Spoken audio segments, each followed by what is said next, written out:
very justice-oriented. They will go to bat for any child or adult or friend around them that they don't think that's being treated fairly. They won't do it for themselves sometimes. But I remember one child I worked with, little Andrew, and little Andrew would come in and he would get so upset because the teacher was picking on this kid over here who obviously was really hurting, was really upset, was really having a bad life at home, and was really struggling at school, and Andrew would get up and yell at the teacher for being mean to this kid. And the teacher could be mean to Andrew, and Andrew didn't care. He felt bad for the teacher. Andrew told me he felt bad for the teacher because sometimes he asks the teacher questions that the teacher doesn't have the answers to, and he embarrasses her, and he feels bad. And so she yells at him because he's embarrassed her. But he understands it's really hard because he doesn't know what she doesn't know. So he was 8 years old. 8 years old, and this was his thought process. But he would get upset and yell and scream at the teacher for picking on this kid next door. These are the qualities. Now, which of these look like disabilities to you? Being overly kind, challenging, overly intelligent? Which of these are the bad qualities? Which of these deserve medication? I say in my first book, Managing the Gift, Alternative Approaches for Attention Deficit Disorder, that we should be calling it CIS, not ADD. CIS is Cultural Inconvenience Syndrome. We medicate these children because they're culturally inconvenient. They do not do well in the vomit system of learning that we currently have and call public education. In public education, we do not do interactive learning. We do not do critical thinking-based learning. We do not do learning in a number of different modalities. What we do is we ram it down their throat, and if they spit it up, if they vomit it up in the right order, we kick them in the backsides, pat them on the head, and send them out.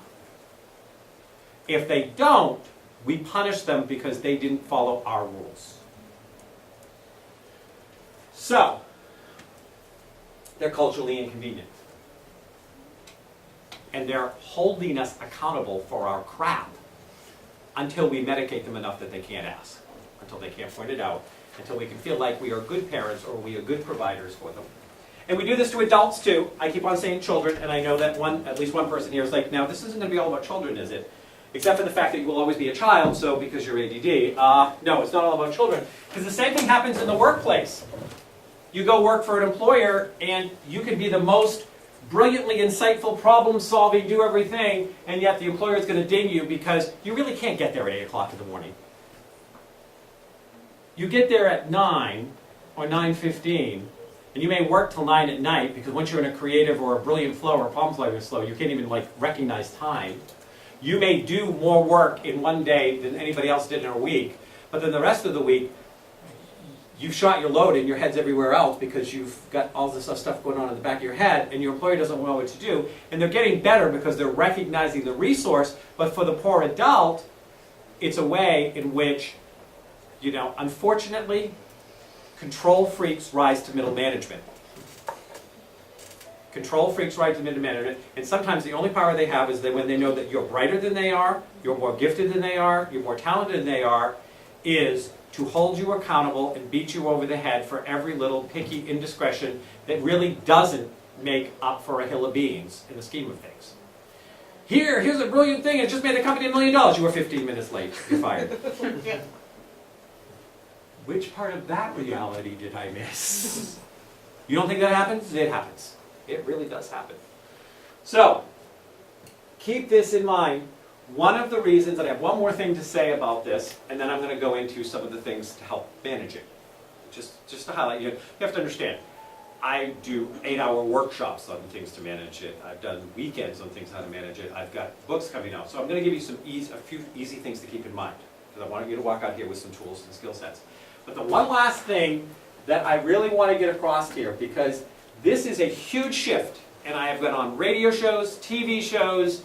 I'm going to speak on it. I'm getting ready to do a new speaking tour because I've got a new book coming out called Managing the Gift of Your ADD-HD Child that will be out in August.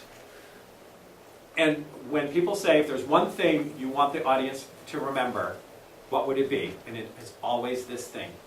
If we can get people to understand that what we call ADD-HD is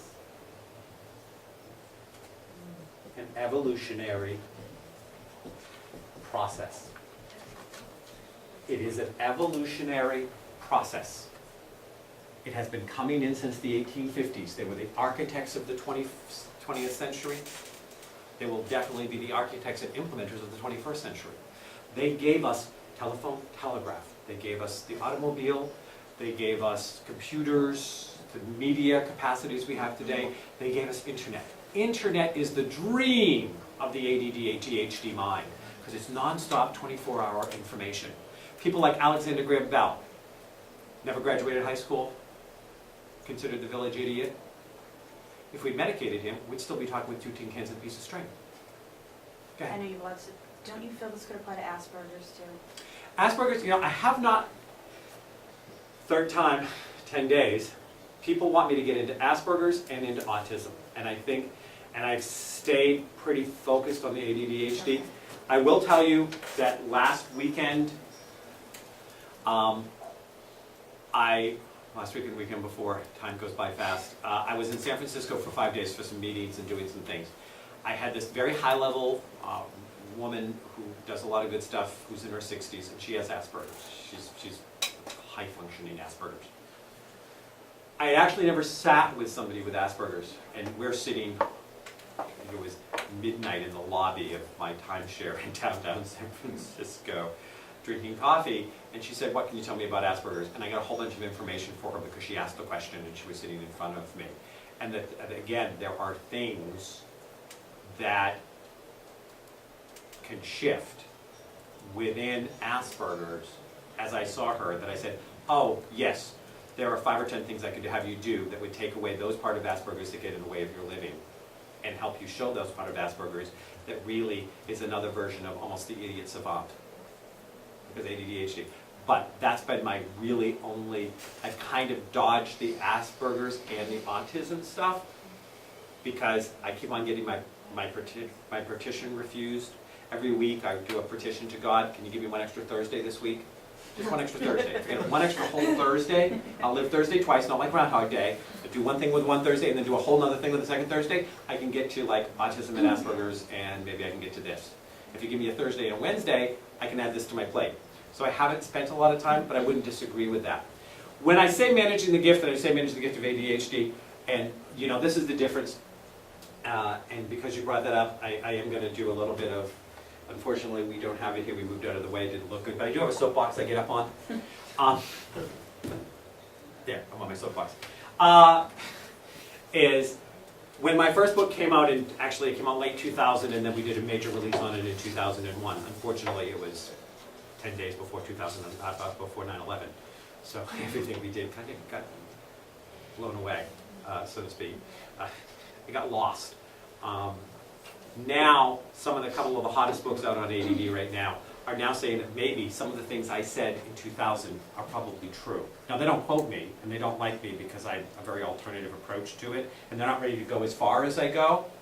But now books are going to say, well, there are some gifts when you have ADD. Now, it's still a disability, and we still need to medicate you. You're still impaired. One doctor calls them all impaired. They're impaired people. Okay. Let me show you a real impairment. Anyways. We'll use you as the example. But nobody is still out there saying, no, it's not a disability. It really is a gift. When I talk about gift, I'm not being politically correct because I don't do politically correct. So with the Asperger's, I haven't got to a place where I can make those statements comfortably because I haven't done enough work with them. But I suspect that there's truth in what you say. And so I go back to that. What I do want to say is that when I did go on that road for the book, and I was on the road for 6 weeks, I could not, literally every stop at one place or another, I had dozens of questions by people when I was talking about a completely different book. And they said to me, can you tell me anything about ADD? Can you hear anything about it? Now there was not on my card. I met 2 people at that person. But when I go 6 weeks and I can't go a day out speaking in public without somebody saying, can you tell me something about it? Then I start to get, maybe I'm being called to do something with this. Within 6 months, 40% or more of my practice was ADD, ADHD kids and adults I was working with. And I didn't advertise it. I wasn't telling anybody. It spread like wildfire where my healing center was. There's somebody out there that actually has a clue, and it doesn't involve a prescription pad. and I got swamped. I couldn't handle all of it. And from that, I actually, my first book is my doctoral thesis. My doctoral thesis happened, the ADD doctoral thesis. So let's look at some of the things, because a word I want you to, and the reason that evolutionary process is so important is if we start to accept and we acknowledge, we put out, this is an evolutionary process and it's here to adjust the environment, we will stop trying to fix the kids for a bad education system. We will stop trying to fix the kids because of not enough support for parents to be good parents, because we've created a reality where they can't afford to have one of them stay home, or they didn't get good parenting, because parenting, and I've spoken on this subject on a few different shows, parenting, the intense parenting in a lot of ways, and the creation of the family unit has been falling apart since the 50s. And in that, we have faux parents stepping up and doing things that parents used to do with no consistency. Head Start is not a good, solid parent.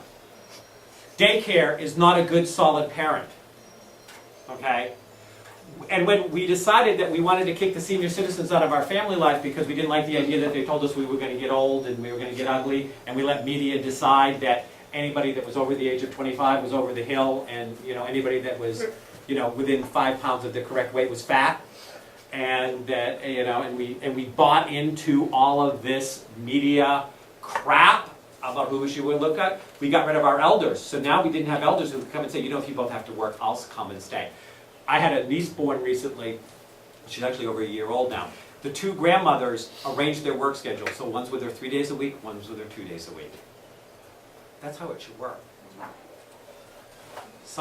We need to bring in a consistent, so that child has consistency, and they understood that. And the grandparents said, you know what? I can work 4 days a week. I can arrange my schedule. I can do things, because raising my grandchild is more important than my job.